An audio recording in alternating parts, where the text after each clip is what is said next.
Chapter 20, Zion, our resting place. Okay, this chapter, it really dives into this idea of Zion, and it's presented as, well, much more than just a specific location. It's described as God's dwelling place, and where his redeemed people gather. It really shifts how you might think about belonging.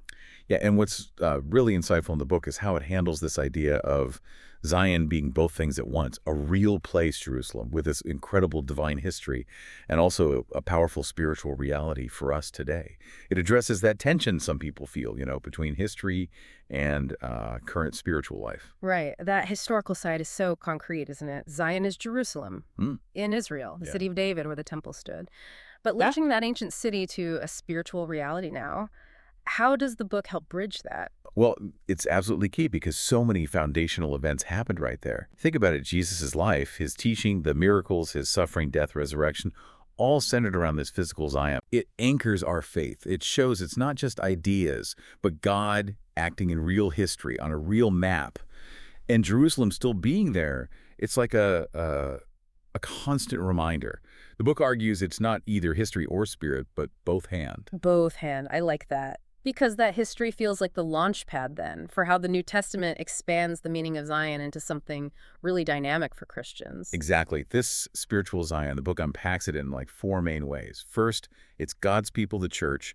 We have this spiritual citizenship in Zion. Hebrews 12, verse 22 says it perfectly. But you have come to Mount Zion, into the city of the living God, the heavenly Jerusalem, and to innumerable angels in festal gathering. Wow. Okay, so that's the first aspect. Second is God's kingdom, his reign in the hearts of his people. Third, his presence, God dwelling in us through the Holy Spirit. We're his temple now. And fourth, it's our future hope, our heavenly home, the New Jerusalem, that eternal reality with God. So you don't have to pick one. They all work together. The history actually underpins the spiritual meaning, it sounds like. It's a bit like Jesus himself, isn't it? A real man in history who lived and died in a specific place, and also a living spiritual reality for us, now through the Spirit. That both-hand thing again. It reflects that incarnational truth of Christianity. That's actually really encouraging. It means our faith has real roots, verifiable auctions in history. But God's plan is also so much bigger than one city. His kingdom is growing, and our ultimate home is secure in heaven. Right. And holding on to both is important. If you only see the historical place, you miss the relevance for the church today. But if it's only spiritual, you kind of lose the historical grounding, the Jewish roots. You need the whole picture. Yeah, the whole picture. And the book issues a kind of call, doesn't it? That God is restoring Zion in his church now, calling the redeemed to rise up, for his dwelling to be fully established. Hmm. And that connects to something Prudence Alphos said. Drawing on this very idea, she advises, worship in spirit and in truth.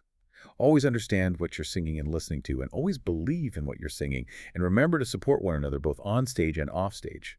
It's about living out that integrated reality, rooted in understanding truths like Zion. That's a powerful connection. So here's something for you listening to think about. Considering Zion as both this physical, historical place and this vibrant spiritual reality, how might that deepen your own sense of belonging and your hope for the future?